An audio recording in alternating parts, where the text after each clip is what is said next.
J'ai assisté à une inhumation comme ça dans mon village il y a quelque temps. C'était une maman qui est décédée et sentant sa mort venir, elle avait demandé qu'on ne puisse pas l'enterrer dans un cercueil. Quoi? Je ne sais pas pourquoi. Bon, lorsqu'elle est morte, ses enfants ont acheté un cercueil. On l'a mis dans ce cercueil.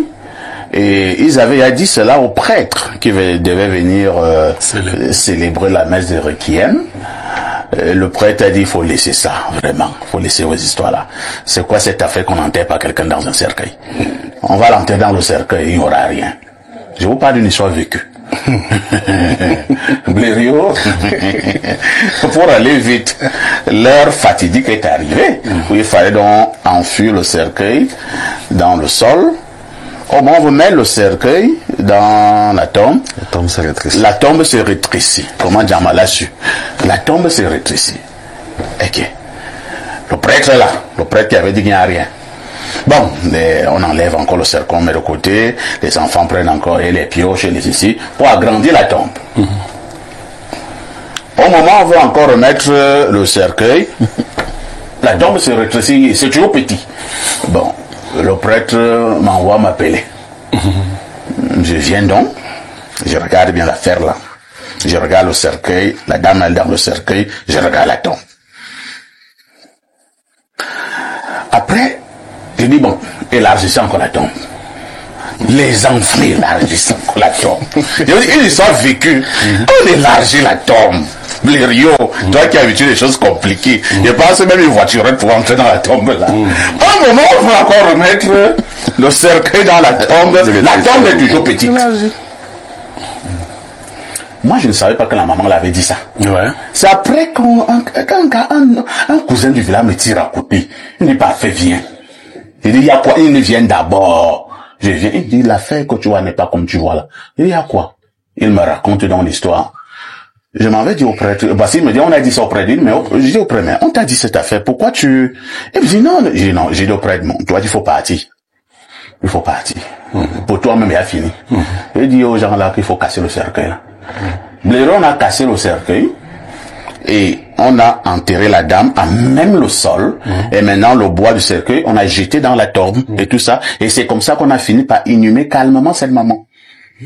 Dès que c'est fini, j'ai commencé à réfléchir, j'ai dit, il faut causer avec Blériot, celui qui connaît les choses compliquées. On va repasser la parole à Pierre Blériot-Niemek cette fois-ci pour la dénonciation de ce matin. Alors, parfait, ici, la dénonciation de ce matin, porte sur des obsèques qui sont bloqués. Ah bon? Oui, des obsèques qui sont bloqués. Encore. On en avait parlé une fois ici, hein? Oui, mais c'était l'ancienne DGP à son âme, je pense, de la pays. Oui, on a fini par l'inhumer. Oui, mais ici, c'est la même famille.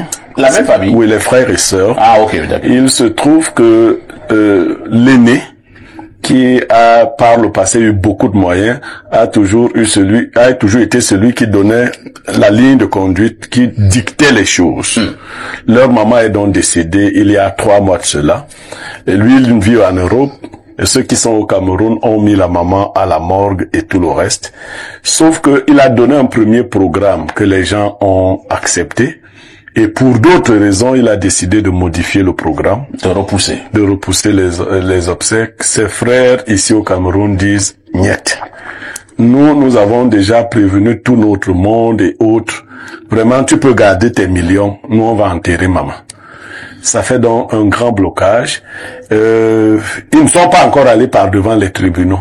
C'est pour cela qu'ils sont venus vers nous pour des conseils, parce qu'ils nous ont rassuré que le frère aîné suit aussi l'émission. Les obsèques, normalement, devraient avoir lieu au courant mois de novembre. Lui, il suggère que les obsèques soient reportées au mois de janvier 2025. Okay. Ils estiment que leur maman a déjà fait 3 mois de morgue. Donc, en ce moment, la maman a déjà fait 3 mois de morgue. En 2025, en janvier, nous serons au 6e mois. Oui. Oui, parce que octobre constitue le 3e mois. Nous avons encore novembre, décembre, janvier. Ils disent que c'est trop. Leur maman n'est pas le maquereau. Ils ne savent pas. Encore que je leur ai posé certaines questions. S'il y avait une maison au village, ils m'ont dit oui. Si.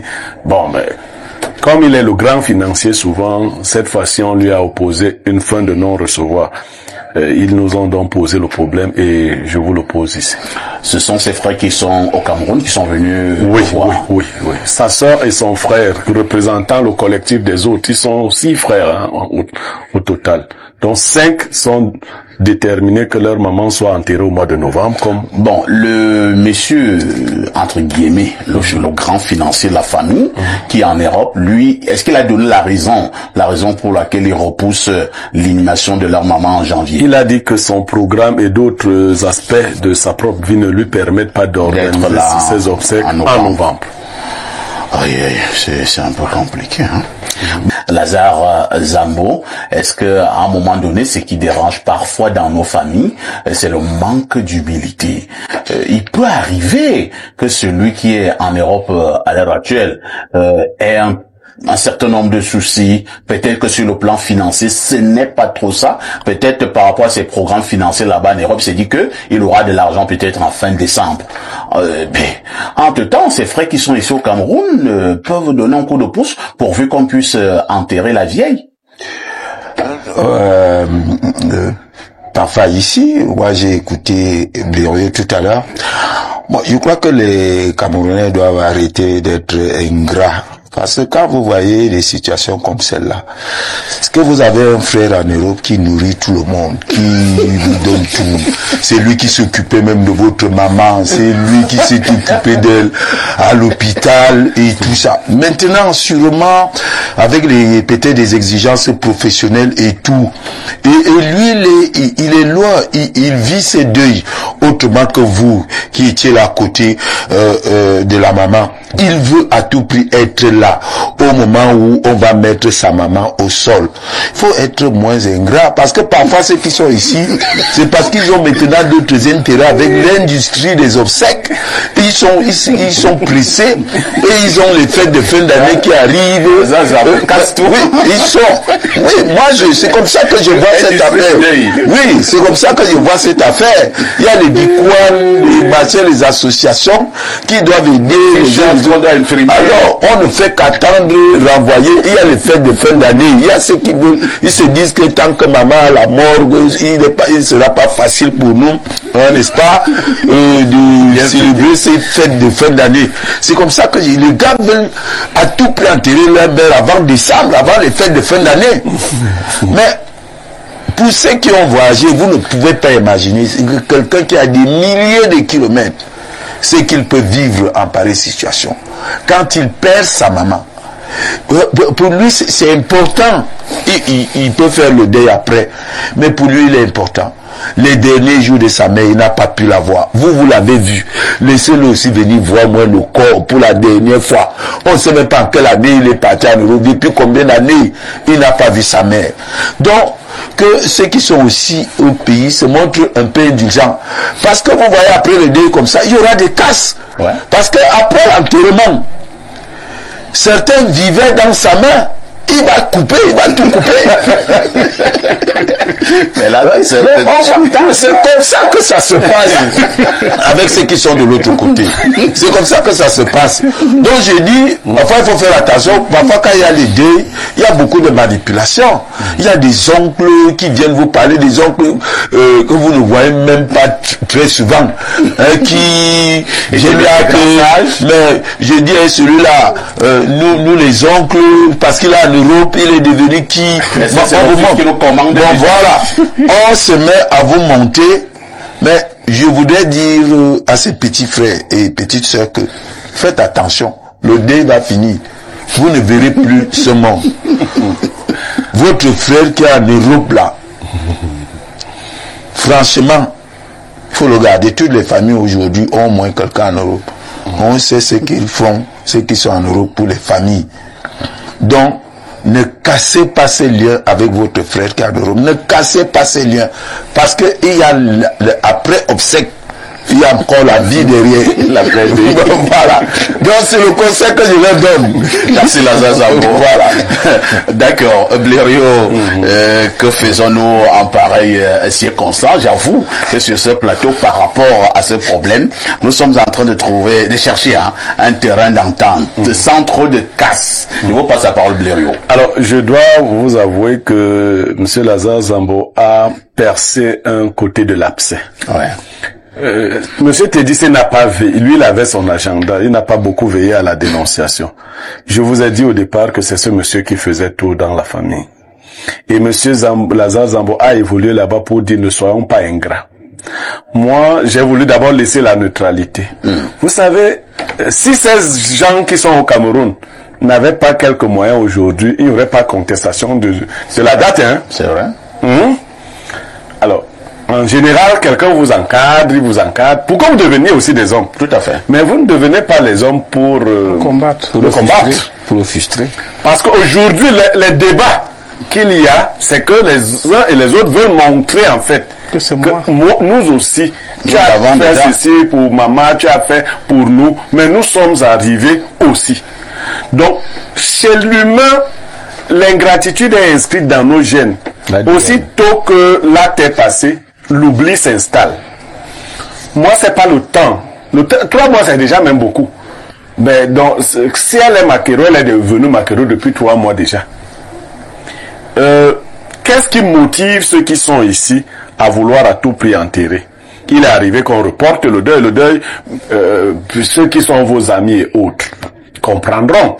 Moi, ma plaidoirie, c'est effectivement que la famille, pour quelque chose comme celui-là, ne se brise pas. Parce qu'effectivement, s'ils décident, ils sont plus nombreux. J'ai interrogé quelques juristes. On m'a dit qu'auprès d'un tribunal, le nombre va jouer. Voilà. Or, ils sont... ce n'est pas une affaire de nombre toujours en famille. Hein. Or, voilà, vous et moi, vous pouvez gagner en termes de nombre et perdre. Vous savez, moi, je prends un cas personnel. Quand ma grand-mère est décédée, mon petit frère que tu connais bien, qui vit aux États-Unis, était l'Américain. Il était au Cameroun. Il a eu la chance de voir le corps de sa grand-mère. On aurait pu l'enterrer, mais il a demandé un moratoire. C'est pas parce qu'il est un super financier. Mais moi, je me suis dit que bon, lui, il ne vit pas souvent avec sa grand-mère.